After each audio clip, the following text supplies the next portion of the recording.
Well, Amir Khan came in and did exactly what was expected of him, and stood there and took it to Paul Malignaggi.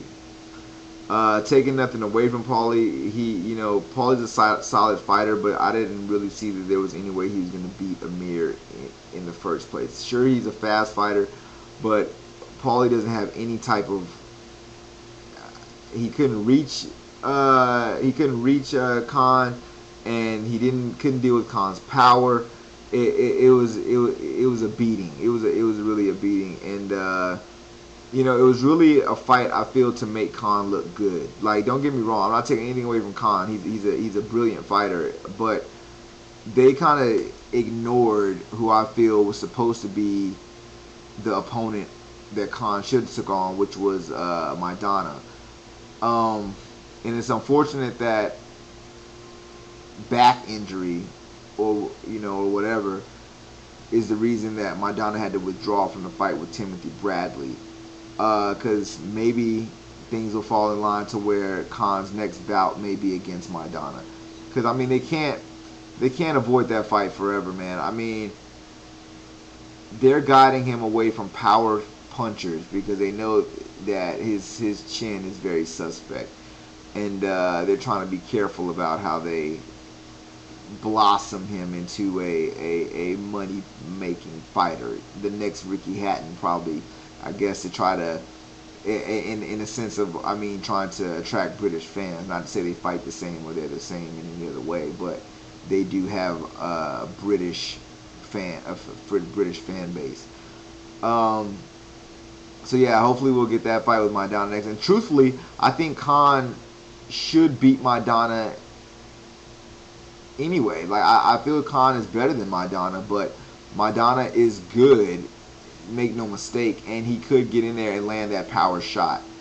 So it's a very risky fight for Khan because he may get caught with that big one, but who knows.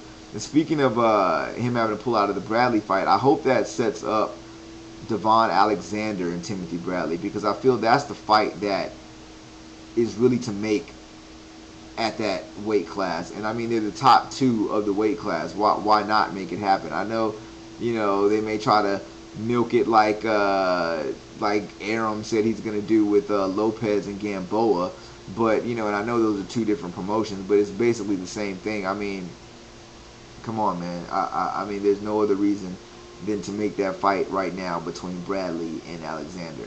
And because I really don't want to see Alexander in a fight and somebody like Zab Judah. I know Zab Judah's looking for a fight, but I don't want to see him fight Alexander, basically wasting time when we can see this Bradley fight, which is really what I want to motherfucking see.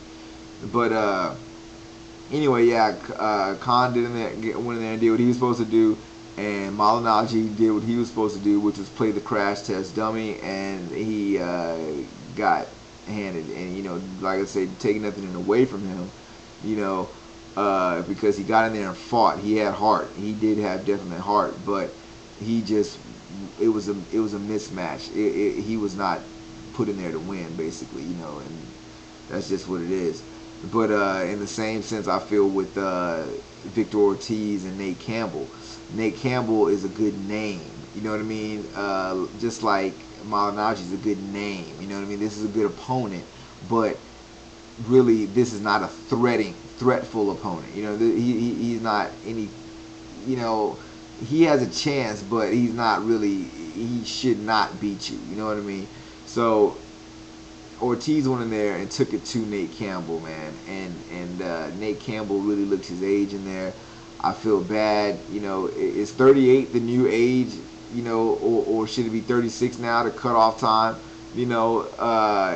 before you start not being able to pull the trigger, or no one went to make that move? Like, man, how old is Jermaine Taylor? I gotta figure out, because Jermaine Taylor's, much respect to him too, but man, like, when you can't move, pull that trigger, man, you need to make a decision, man, for yourself and for your family, man, because you don't want to get in there and get messed up, man. You know what I'm saying? I just saw a documentary earlier on the Thriller in Manila with Frazier and Ali, and they said after that fight, the doctor felt, who was personal doctor Ali in the corner, felt that he should have just called it quits after that in the boxing career.